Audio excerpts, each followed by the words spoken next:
종교개혁자 마틴 루터에 관한 이야기가 되겠습니다. 마틴 루터가 종교개혁을 하면서 깊은 영적인 침체에 빠졌을 때 있었던 유명한 일화가 되겠는데, 종교개혁을 하는 과정에 참 많은 박해가 있었죠. 많은 시련이 있었고 많은 어려움이 있었고 생명의 위협을 늘 느끼면서 하나님이 주신 마음과 열정을 따라서 진리 안에서 또 개혁을 감당해 가던 이 루터가 그 극심한 박해와 또 시달림과 과로로 인해서 낙심이 막 밀려오고 또 며칠 동안 식음을 전폐하면서 깊은 절망에 빠져 있는 시간이 있었다고 합니다. 그러자 그의 아내 이 카타리나가 이 루터의 남편 루터의 그렇게 절망 가운데 빠진 모습을 보고 뭔가 하나 힘을 줄 만한 일을 해야겠다라고 생각을 한 것 같아요. 그래서 온통 검은색 상복을 입고 루터 앞에 딱 나타났다고 합니다. 갑자기 아내가 상복을 입고 자기 앞에 딱 나타났으니까 얼마나 당황했겠어요. 깜짝 놀란 루터가 아내에게 물었대요. 누가 죽었어? 이렇게 물었다고 합니다. 이때에 이 아내가 루터를 향하여 정색하면서 이렇게 대답했다고 합니다. 하나님이 돌아가셨나 봐요. 당신이 이렇게 절망하고 신음하는 모습을 보니까 하나님이 살아계실 리가 없잖아요. 이렇게 대답했다는 거예요. 참 이 아내가 참 지혜롭습니다. 결국 루터는 정신을 바짝 차리게 됐고 계속해서 종교개혁의 일을 또 감당하면서 성공을 하죠. 하나님의 살아계심을 마음에 담지 못하면, 하나님의 살아계심에 대한 믿음을 마음에 담지 못하면 루터가 아니라 루터의 루터라고 할지라도 이렇게 깊은 절망 가운데 또 빠질 수가 있다라고 하는 것이죠. 여러분 삶을 살아가면서 하나님 살아계심 믿습니까? 얼마나 하나님의 살아계심을 믿고 삶을 살아가시느냐라고 하는 거예요. 오늘 이 질문 앞에 우리가 한번 서보려고 합니다. 가장 기본적이고 근본적인 질문이 되겠죠. 오늘 말씀은 그 유명한 말씀인데 예수님께서 공생애를 시작하시고 이제 마지막 일주일 남겨둔 거죠. 일주일을 고난주간이라고 우리가 부르게 되고, 고난주간 행적 가운데 화요일 날 여러 종교 지도자들과 함께 여러 가지 그 이슈를 가지고 논쟁하고 변론하신 날이 이제 화요일인데, 오늘 본문은 그 중에 사두개인들과 부활에 관한 문제를 가지고 논쟁하시는 장면이 되겠습니다. 오늘 18절을 보면 사두개인들이 어떤 사람이었는지에 대해서 소개하고 있는 것을 보게 되는데, 이 사두개인들은 부활을 믿지 않는 자들이었어요. 성전에서 하나님과 백성 사이에 거룩한 중보자의 역할을 감당해야 하는 이 사두개인들이요, 부활을 믿지 않았다는 거예요. 부활을 믿지 않았다는 것은 영혼의 존재도 믿지 않았고 사후세계를 믿지 않았고요, 영생을 믿지 않은 거예요. 그리고 오직 마음속에는 무엇으로 충만했는가 하면 이 현세에 대한 욕망으로 충만했다는 거예요. 현세에 충실한 삶을 살아갔던 자들이 바로 이 사두개인들입니다. 그리고 죽음으로 모든 것이 끝난다라고 하는 가치관과 신앙관을 가지고 살아갔던 자들이 바로 이 사두개인들이에요. 그런데 오늘 말씀 보면 이 사두개인들이 부활에 대해 말씀하신 이 예수님에 대하여서 이 부활의 문제를 가지고 한번 올무를 걸어서 죄인으로 몰아가 봐야겠다라고 생각을 하고 부활 문제를 가지고 논쟁을 걸어온 겁니다. 자기들은 이제 부활이 없다고 생각하는데 예수님은 부활에 대해서 말씀을 하시니까 이 문제 가지고 한번 걸고 넘어져야겠다라고 아이디어를 생각해내는데, 그것이 뭔가 하면 유대 공동체 안에는 이 계대 결혼법이라는 것이 있습니다. 형이 아내와 이제 가정을 이루고 삶을 살다가 자녀 없이 상속자 없이 죽게 되면 동생이 형수를 아내로 취해서 형의 집안에 가문을 잇도록 하는 그 계대 결혼법이라는 것이 있어요. 오늘 말씀에도 그걸 지금 설명하고 있는데, 이것을 가지고 예수님을 걸고 넘어지는 사두개인들의 모습을 보게 됩니다. 예를 들면 7형제가 있었는데 마지가 아내를 취하였다가 상속사 없이 죽었다는 거죠. 그래서 둘째가 형수를 아내로 취했는데 똑같이 상속자 없이 죽게 되고, 나머지도 다 그렇게 해서 7형제가 다 이 여인을 아내로 취했지만 상속자 없이 죽고 이 여인도 죽게 되었다는 거죠. 그런데 예수 당신이 부활에 대해서 얘기를 하고 있는데, 만일 부활의 때에 이 죽었던 7형제와 이 여인이 다시 살게 되면 이 여인은 7형제 중에 누구의 아내가 되겠느냐? 그럴듯한 질문이잖아요. 그렇죠? 요거 딱 이제 대답하기 곤란한 질문 하나를 딱 가지고, 이 갈고리를 가지고 예수님을 딱 걸려고 하는 거죠.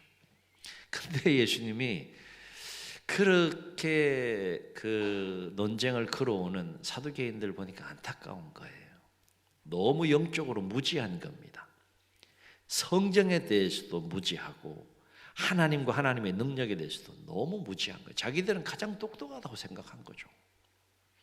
그래서 오히려 그들을 책망하면서 성경도 하나님의 능력도 너희도 알지 못하여서 오해했다라고 책망하면서요, 사람이 죽었다가 살아날 때 어떤 존재로 변화가 되는지를 설명하시는데, 사람이 죽었다가 다시 살게 되면 장가를 가거나 시집을 가거나 이 땅의 그런 어떤 풍습처럼 그런 것이 아니라 하늘에 있는 천사들과 같은 존재가 된다, 이렇게 말씀하셔요.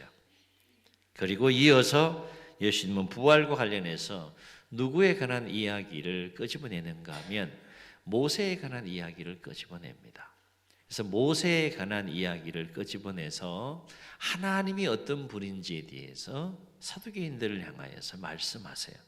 이를테면 하나님은 430년 동안 애굽의 노예 생활을 하고 있는 하나님의 백성들을 출애굽하기 위해서 80년 동안 이 출애굽의 지도자를 준비시키잖아요. 그가 모세인데 이제 때가 됐어요. 그래서 모세를 출애굽의 지도자로 부르실 때 하나님께서 모세에게 하나님 자신에 대하여서 소개하시면서 뭐라고 말씀하셨는가 하면 이렇게 말씀하세요. 나는 아브라함의 하나님이요 이삭의 하나님이요 야곱의 하나님이로라.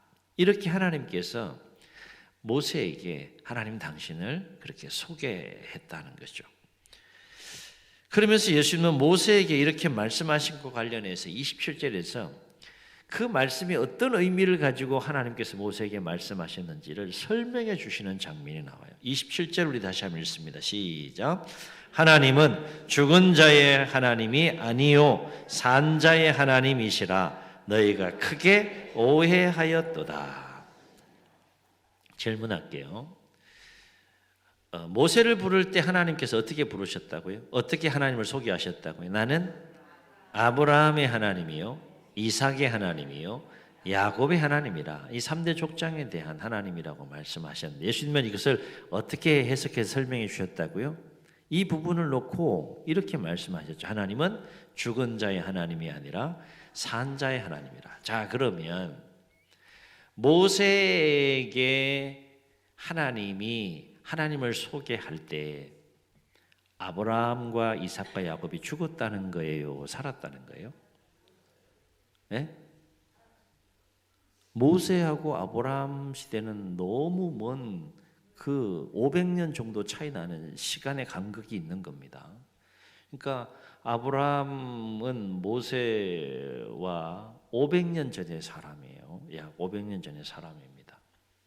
그런데 하나님은 나는 아브라함의 하나님, 이삭의 하나님, 야곱의 하나님이라고 말씀을 하셨는데 예수님은 이 말씀을 이렇게 해석하시는 거죠. 하나님은 죽은 자의 하나님이 아니라 산 자의 하나님이라. 그러면 아브라함과 이삭과 야곱이 모세에게 말씀하는 그 시점에 살았다는 거예요, 죽었다는 거예요? 희한하네. 500년 전의 사람이라니까. 이 말씀은 모세가 당시 하나님으로부터 이 말씀을 들을 때에는 아브라함과 이삭과 야곱이 죽었는데 하나님은 이미 죽은 그들의 이름을 거론하시면서 마치 그들이 살아있는 것처럼 그렇게 지금 말씀하셨다는 거예요. 왜냐하면 아브라함과 이삭과 야곱은 비록 현세에서는 죽었으나 내세는 여전히 하나님과 함께 살아있다는 거예요. 살아있다는 거죠. 죽음으로 모든 것이 끝나는 것이라고 생각하는 사두개인들 너희들은 이 성경에 대한 진리도 하나님에 관한 이 능력도 그래서 오해했다라고 예수님 말씀하시는 거예요. 다시 말해 아브라함과 이삭과 야곱은 너희들이 생각하는 것처럼 죽음으로 모든 것이 끝난 것이 아니라 지금 그 아브라함과 이삭과 야곱은 누구와 함께 있다는 거예요? 내세에 하나님과 함께 그 영혼들이 살아있다는 거예요. 살아있다는 거예요. 그래서 나는 아브라함의 하나님이다, 이삭의 하나님이다, 야곱의 하나님이다.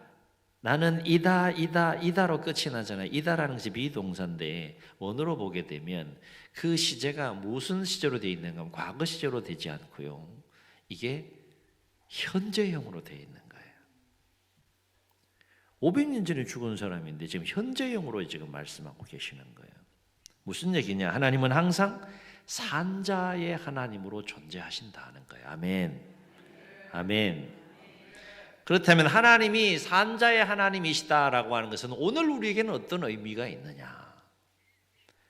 하나님이 산자의 하나님이라면 그 산자의 하나님은 오늘을 살아가는 우리에게는 어떤 의미를 갖느냐? 크게 세 가지 의미를 생각해 볼 수 있어요. 첫째는 하나님은 죽지 않고 오늘도 살아계신다. 아멘. 하나님 죽지 않으셨다는 거예요. 사두개인들은 잘못된 진리에 대한 이해 때문에 잘못된 진리한 삶을 살아갔지만 하나님 죽지 않으셨다는 거예요. 하나님은 오늘도 살아계신다. 예배를 드리고 있는 이 순간에도 하나님은 살아계신다. 왜냐하면 하나님은 사람처럼 죽는 존재가 아니라는 거예요. 영원히 죽지 아니하시는 하시는 영원하신 영원하신 분이시기 때문이다 라고 성경은 우리에게 말해요. 그러니까 영원하신 분이시기 때문에 과거, 현재, 미래라고 하는 시간에 얽매이지 않아요. 갇히지 않아요. 제한받지 않습니다. 영원히 살아계신 분이시기 때문에. 그러니까 하나님이 산자의 하나님이라면 하나님이 살아계셔야 돼요? 죽으셔야 돼요? 살아계심을 전제해야 가능한 거죠. 그래야 산자의 하나님이 되는 거죠. 하나님은 죽어 있고 살아있는 자는 살아있으면 산자의 하나님이 될 수가 없는 거죠. 그래서 성경을 보게 되면 성경은 우리에게 살아계신 하나님이 우리의 인생을 주관할 뿐만 아니라 영생을 주관하신다라고 우리에게 말씀해 주고 있어요. 영생을 주관하신다 그러면 하나님이 살아계셔야 돼요. 언제까지 살아계셔야 돼요? 영원토록 살아계셔야 돼요. 그래야 영생을 주관하고 우리가 영생을 주실 수가 있는 거예요. 영생을 누리게 하실 수 있는 거죠. 다시 말해 태초에 천지를 창조하신 하나님 오늘도 살아계시다는 겁니다.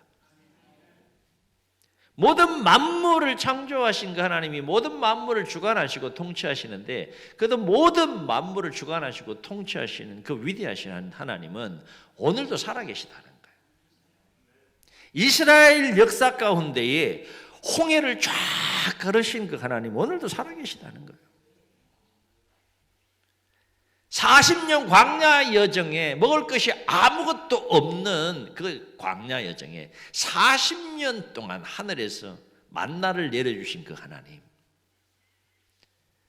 막 물이 없어서 가란 10년 가운데 목이 타들어가는 상황 속에서 절대 우리의 상식과 경험으로는 불가능한 반석에서 물이 솟아나게 하심으로 하나님의 백성들의 목을 죽이신 그 하나님, 죽은 자를 살리신 그 하나님은 오늘도 살아계신다는 거예요. 오늘도. 그 놀라운 하나님이 오늘도 살아계시다는 것이 이게 믿어지게 되면 우리는 흥분할 수밖에 없어요.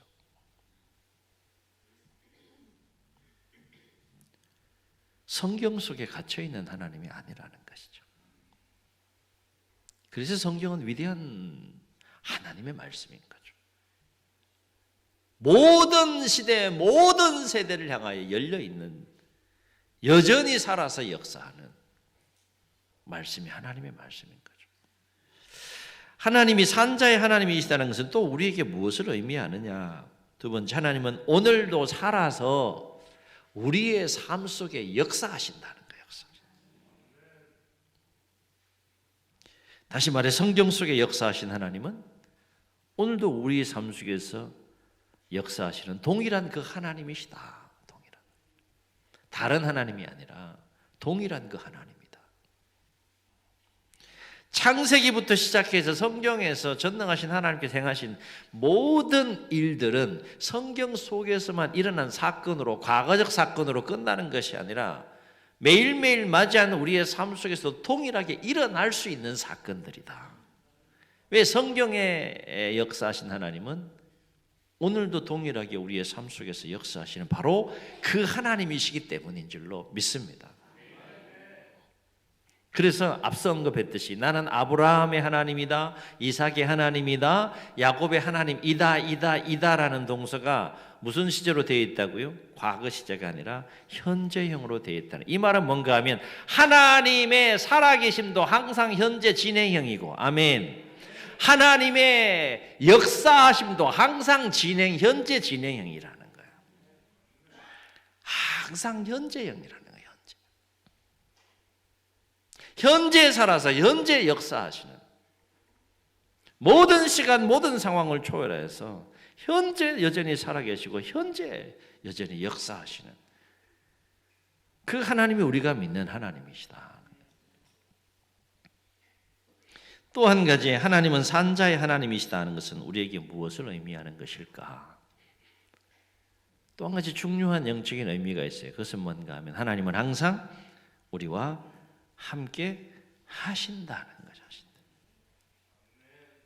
산자의 하나님이라면 그 하나님은 우리의 모든 삶의 현장에, 모든 삶의 자리에 우리와 동행하시고 우리와 함께 하신다는 거예요.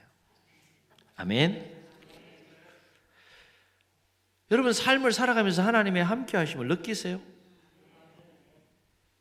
하나님의 함께 하심을 경험하시며 사세요? 일부에도 제가 잠깐 소개했는데 한국 교회 전설적인 부흥사 하면 여러분들이 있는데 그 중에 하나 김익두 목사님 여러분 잘 아실 거예요. 그 출신이 어떤 출신입니까? 좀 속된 말로 깡패였어요. 깡패. 주목계의 거인이었죠. 이 김익두 목사님이 예수님을 만나고 목사님이 되기 이전에는 무슨 일을 하는 사람이었는가 하면 이 황해도 재령 일대를 주름 잡는 악명 높은 이 깡패였다는 거죠. 그래서 김익두가 나타났다 그러면 시장 바닥에 있는 사람들이, 시장에 있는 사람들이 다 도망갈 정도였다고 해요. 얼마나 막 이렇게 힘이 셌으면 그랬을까 싶어요. 그러니까 주먹을 좀 쓰는 사람이었죠. 그런데 이 김익두 목사님이 된 이후에 거룩한 습관 하나가 생긴 거예요. 그것은 뭔가 항상 길을 갈 때나 또 사역을 할 때나 두 손을 이렇게 꽉 잡고 다녔다는 거예요. 꽉 잡고. 왜 두 손을 꽉 잡고 다녔을까요? 펴려고? 여차하면 그냥 이렇게 펴려고? 두 가지 이유 때문에 이 두 양손을 이렇게 늘 꽉 잡고 다녔다고 합니다. 하나는 이유가 뭔가 하면 이 손을 푸면 옛날에 김익두가 튀어나온다는 거예요. 그 주먹을 쓰던 김익두가 튀어나온다는 거예요. 그걸 이 손에 가두겠다. 하나님 이 손 잡아주세요. 옛날 김익두로 살지 않도록 이 손 잡아주세요. 그래서 이 주먹을 줬다고 하는 것이고, 또 한 가지 이유는 뭔가 하면 보이지 않는 하나님이시지만 그 보이지 않는 하나님의 손을 내가 꼭 잡고 이 길을 걸어가게 해달라. 하나님의 함께 하심을 본인이 이제 느끼기 위한 하나의 그 아이디어였던 것이죠. 보이지 않지만 존재하시잖아요. 함께 하시잖아요. 그거를 자기가 생활의 치열한 삶의 현장에서 느끼고 경험하면서 이제 옛날 주먹 쓰던 기믹도가 아니라 하나님의 종으로서의 그 사명과 길을 걸어가는 그 삶을 살기 위해서 하나님의 손을 내가 꽉 잡습니다. 그렇게 생각하고 하나님의 임재의식을 느끼며 살기 위해서 주목을 줬다는 거예요. 자, 한번 손을 한번 이렇게 보세요. 두 손을 다 펴가지고. 자, 주먹을 이렇게 한번 져보세요. 이렇게 한번 딱 져보세요. 어떤 마음으로 이렇게 지시는가 하면 어떤 마음으로? 내가 하나님의 손을 잡는다. 그런 마음으로 잡으세요. 좀 이렇게 느낌이 오세요? 이렇게 하려고 하는 게 아니라 어떻게 하라고요? 매일매일 내가 하나님 손잡고 내가 삶을 살겠습니다. 그런 마음을 가지고 우리가 삶을 살아갈 수 있어야 된다. 하나님은 이 성전 예배하는 이곳에만 임재하고 계신 분이 아니에요. 여러분과 이 부분 참 많이 나눴잖아요. 치열한 저 삶의 현장에 하나님이 계시다니까요. 그 하나님의 손을 붙잡고 삶을 사셔야 되는 거예요.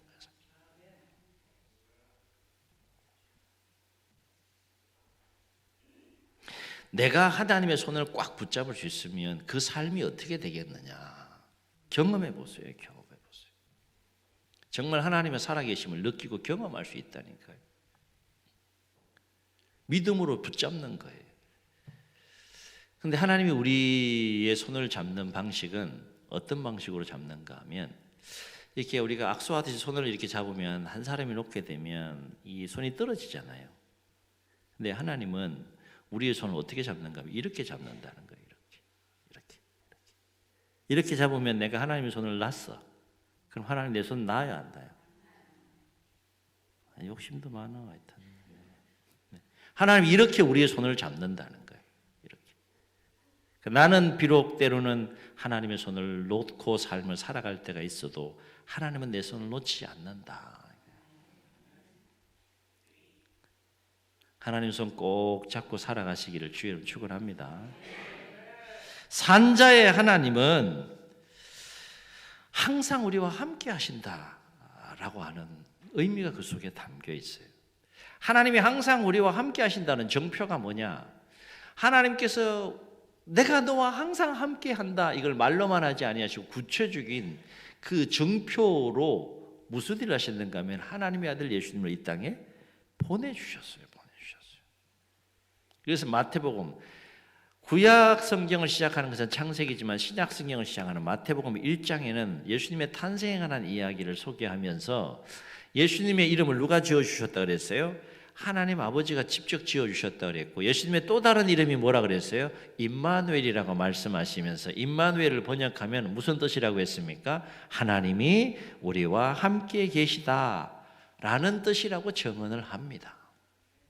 그러니까 예수님을 우리에게 보내주신 것은 어떤 메시지가 담겨 있는 거예요? 내가 너와 함께 한다.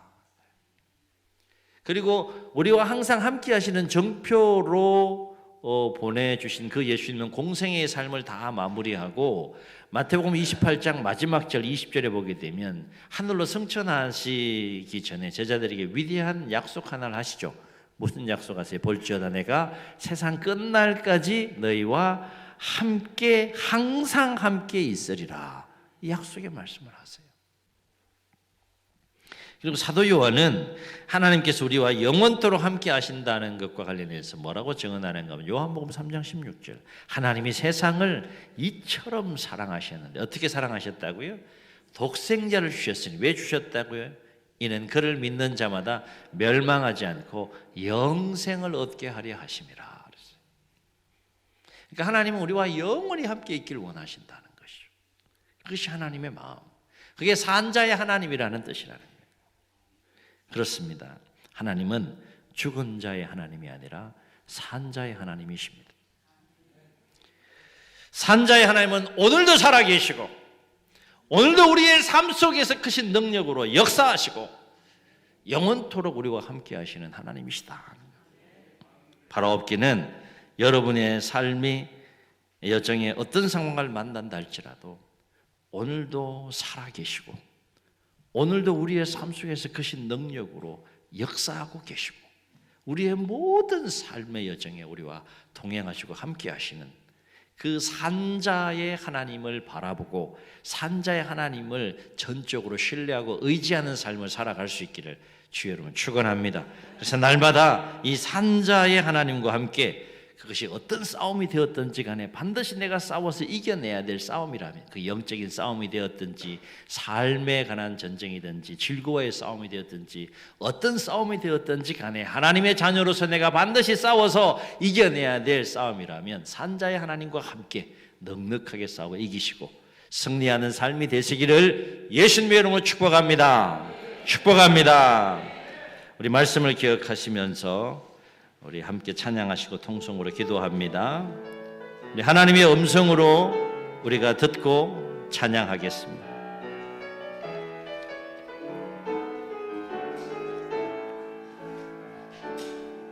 나의 안에 거하라 나는 내 하나님이니 모든 환난 가운데 너를 지키는 자라 두려워하지 말라 내가 늘 도와주리니 놀라지 말라 내 손 잡아주 한 번 더 나의 안에 거하라 나의 안에 거하라 나는 내 하나님이니 모든 환난 가운데 너를 지키는 자라 두려워하지 말라 내가 늘 도와주리니 놀라지 말라 내 손 잡아주리라 내가 너를 지명하여 불렀나니 너는 내 것이라 내 것이라 너의 하나님이라 내가 너를 보배롭고 존귀하게 여기노라 너를 사랑하는 내 여호와라. 주님 눈을 감으시고 우리 말씀을 기억하시면서 한번 통성으로 기도하시겠습니다. 하나님은 죽은 자의 하나님이 아니라 산 자의 하나님이시라 했습니다. 오늘도 살아 계십니다. 오늘도 우리의 삶의 현장에 역사하고 계십니다. 그 하나님이 우리와 함께 동행하시고 우리와 함께 길을 걷고 계십니다. 여러분 그 하나님을 얼마나 살아계심을 믿고 의지하며 삶을 살아가시는지요. 오늘 말씀이 우리에게 거룩한 도전이 되게 하셔서 어떤 삶의 여정 가운데 놓여 있다 할지라도 오늘도 살아계시고 오늘도 역사하시고 오늘도 우리와 함께 하시는 산자의 하나님과 함께 날마다 승리하는 삶을 살게 해달라고 주님 세 번 부르시고 통성으로 기도합니다. 주여